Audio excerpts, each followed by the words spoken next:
નમસ્કાર વિદ્યાર્થી મિત્રો, પોલીસ કોન્સ્ટેબલની પરીક્ષા નજીક આવી રહી છે.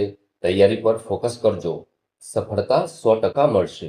આપણે આ પ્લેટફોર્મ પર દરરોજ 50 થી 100 પ્રશ્નો શીખીશું, જે તમે સહેલાઈથી યાદ રાખી શકશો. આજે આપણે બંધારણના મોસ્ટ આઈએમપી પ્રશ્નો યાદ રાખીશું, જે પરીક્ષામાં તમને 100% ઉપયોગી થશે અને તમારું પોલીસ બનવાનું સપનું 100% સાકાર થશે. આપણો પ્રથમ નંબરનો પ્રશ્ન છે, બંધારણના કયા સુધારા બાદ પંચાયતો માટે નાણાં આયોગની રચના કરવા માટેની જોગવાઈઓ દાખલ કરવામાં આવી છે? જેનો જવાબ છે 73મો સુધારો. બીજા નંબરનો પ્રશ્ન છે, કયો ખરડો દાખલ કરવા માટે રાજ્યપાલની પૂર્વ મંજૂરી જરૂરી છે? જેનો જવાબ છે નાણાકીય ખરડો. 3 નંબરનો પ્રશ્ન, ભારતમાં એક રાષ્ટ્રપતિ હોવા જોઈએ, આ બાબત કયા આર્ટિકલમાં દર્શાવેલ છે? જેનો જવાબ છે આર્ટિકલ 52માં. ચોથા નંબરનો પ્રશ્ન, ભારતીય બંધારણમાં કયા આર્ટિકલ મુજબ નાણાં પંચની રચના કરવામાં આવી છે? જેનો જવાબ છે આર્ટિકલ 280 મુજબ. 5 નંબરનો પ્રશ્ન, સંસદનું લોકપ્રિય નીચલું ગૃહ અને પ્રથમ ગૃહ કોને કહે છે? જેનો જવાબ છે લોકસભા. આગળનો પ્રશ્ન, ભારતીય બંધારણનો પ્રથમ સુધારો કયા વર્ષે કરવામાં આવ્યો હતો? જેનો જવાબ છે 1951માં. 7 નંબરનો પ્રશ્ન, ભારતીય બંધારણનો 42મો સુધારો કયા વર્ષે કરવામાં આવ્યો હતો? જેનો જવાબ છે 1976માં. 8 નંબરનો પ્રશ્ન, મંત્રીમંડળના મંત્રીઓને જુદા જુદા વહીવટી ખાતાઓની વહેંચણી કોણ કરે છે? જેનો જવાબ છે મુખ્યમંત્રી કરે છે.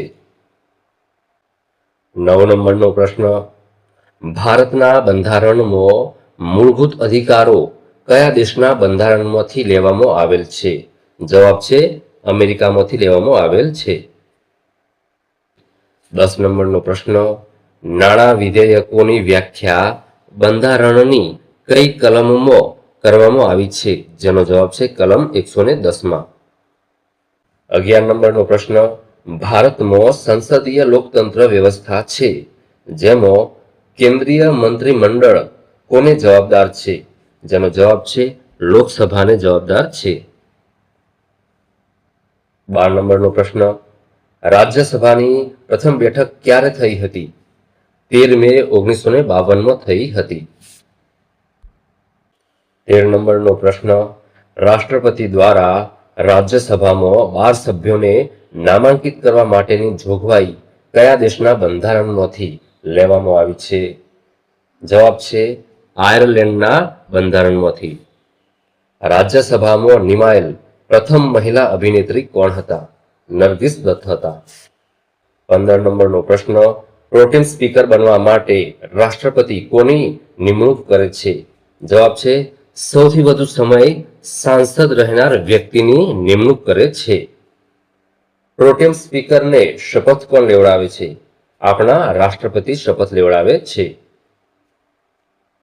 17 નંબરનો પ્રશ્ન, જો કોઈ કારણસર રાષ્ટ્રપતિ અને ઉપરાષ્ટ્રપતિ બંનેના પદ ખાલી હોય ત્યારે તેમનો કાર્યભાર કોણ સંભાળે છે? ભારતના મુખ્ય ન્યાયાધીશ સંભાળે છે. 18 નંબરનો પ્રશ્ન, સંરક્ષણ દળોના સર્વોચ્ચ વડા કોણ હોય છે? રાષ્ટ્રપતિ હોય છે.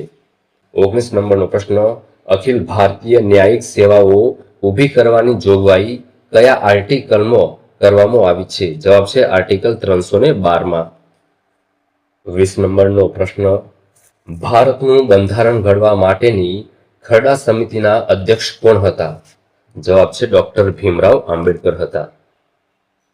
21 નંબરનો પ્રશ્ન, નવા નાણાકીય વર્ષ માટે અંદાજિત ખર્ચને અગાઉથી ગ્રાન્ટ સ્વરૂપે રજૂ કરવામાં આવે છે, તેને શું કહે છે? લેખાનું દાન કહે છે. 22 નંબરનો પ્રશ્ન, રાજ્ય વિધાનસભાનું સંચાલન કોણ કરે છે? અધ્યક્ષ કરે છે.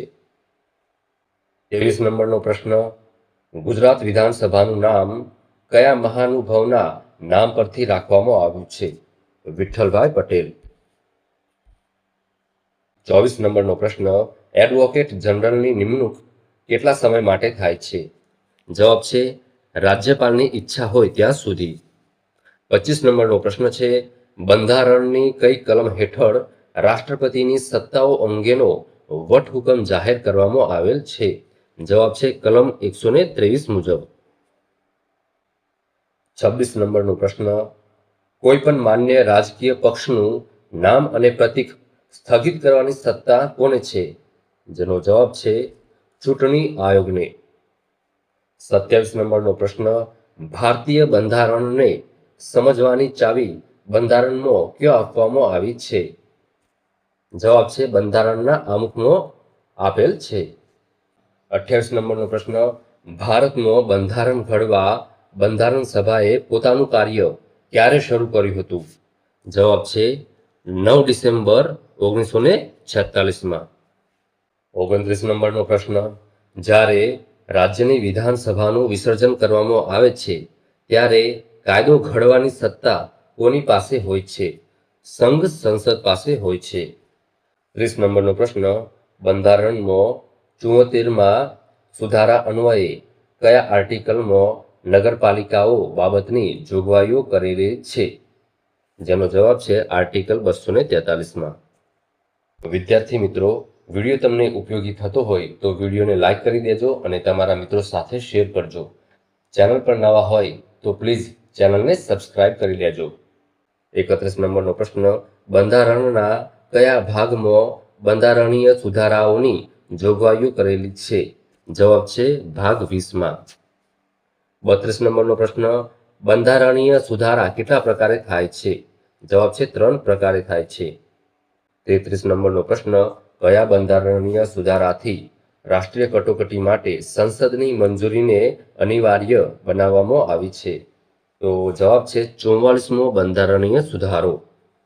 34 નંબરનો પ્રશ્ન ભારતમાં સૌપ્રથમ ભાષાવાર બનનાર પ્રથમ રાજ્ય કયું છે? જવાબ છે આંધ્રપ્રદેશ.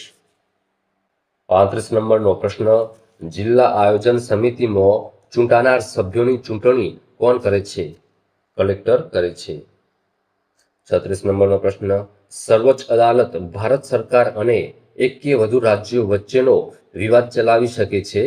આ તેમની કઈ હકુમત ગણાય? જવાબ છે મૂળ હકુમત ગણાય. 37 નંબરનો પ્રશ્ન ભારતના સંવિધાનમાં આર્થિક આયોજન કઈ યાદીમાં છે? જવાબ છે સંયુક્ત યાદીમાં છે. 38 નંબરનો પ્રશ્ન સંસદનું સૌથી લાંબુ સત્ર કયું છે? જવાબ છે બજેટ સત્ર. 39 નંબરનો પ્રશ્ન ભારતના બંધારણમાં સુધારાની પ્રક્રિયાઓ કયા દેશમાંથી લેવામાં આવી છે? જવાબ છે દક્ષિણ આફ્રિકા. 40 નંબરનો પ્રશ્ન કયા બંધારણીય સુધારાથી ભારતીય રજવાડાના શાસકોના પ્રિવિયર્સ સમાપ્ત કરી દેવાયા? જવાબ છે 26મો બંધારણીય સુધારો 1971. 41 નંબરનો પ્રશ્ન ફોજદારી અને દીવાની કેસો અંગે કાર્યવાહી અંગેની સત્તાઓ કઈ યાદીમાં છે? જવાબ છે સંયુક્ત યાદીમાં. 42 નંબરનો પ્રશ્ન ભારતીય સંસદના કામકાજનો 0 કલાક એટલે શું? જવાબ છે પ્રશ્ન કલાકના અંત અને પછીના એજન્ડા પહેલાનો સમય. 43 નંબરનો પ્રશ્ન સંસદમાં નાણાકીય ખરડો મૂકવા માટે કોની પૂર્વ મંજૂરી જરૂરી છે? જવાબ છે રાષ્ટ્રપતિની. 44 નંબરનો પ્રશ્ન ગુજરાત રાજ્યમાં આવેલી પંચાયતોની ચૂંટણીનું આયોજન કોણ કરે છે? જવાબ છે રાજ્યનું ચૂંટણી પંચ. 45 નંબરનો પ્રશ્ન લઘુમતીઓને બંધારણના અનુચ્છેદ 30 અન્વયે શૈક્ષણિક સંસ્થાઓ સ્થાપવાનો અને તેનો વહીવટ કરવાનો અધિકાર આપે છે. તેનો આધાર શું છે? જવાબ છે ધર્મ અને ભાષા. 46 નંબરનો પ્રશ્ન કયા બંધારણીય સુધારા દ્વારા વડી અદાલતના ન્યાયાધીશની નિવૃત્તિની વય મર્યાદા 60 વર્ષથી વધારીને 62 વર્ષ કરવામાં આવી? જવાબ છે 15મો બંધારણીય સુધારો 1963.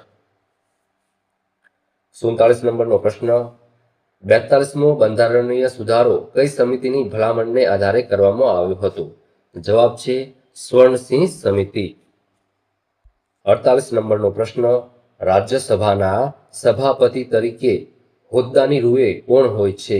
જવાબ છે ઉપરાષ્ટ્રપતિ. 49 નંબરનો પ્રશ્ન, ભારતીય સંવિધાનના કયા અનુચ્છેદમાં અસ્પૃશ્યતા નાબૂદી સંબંધિત જોગવાઈ થયેલી છે? જવાબ છે અનુચ્છેદ 17માં. 50 નંબરનો પ્રશ્ન, નીતિ આયોગ એ કેવી સંસ્થા છે? જવાબ છે બિનસંવૈધાનિક સંસ્થા છે. આશા રાખું છું વિદ્યાર્થી મિત્રો આ વિડીયો તમને ઉપયોગી થયો હશે.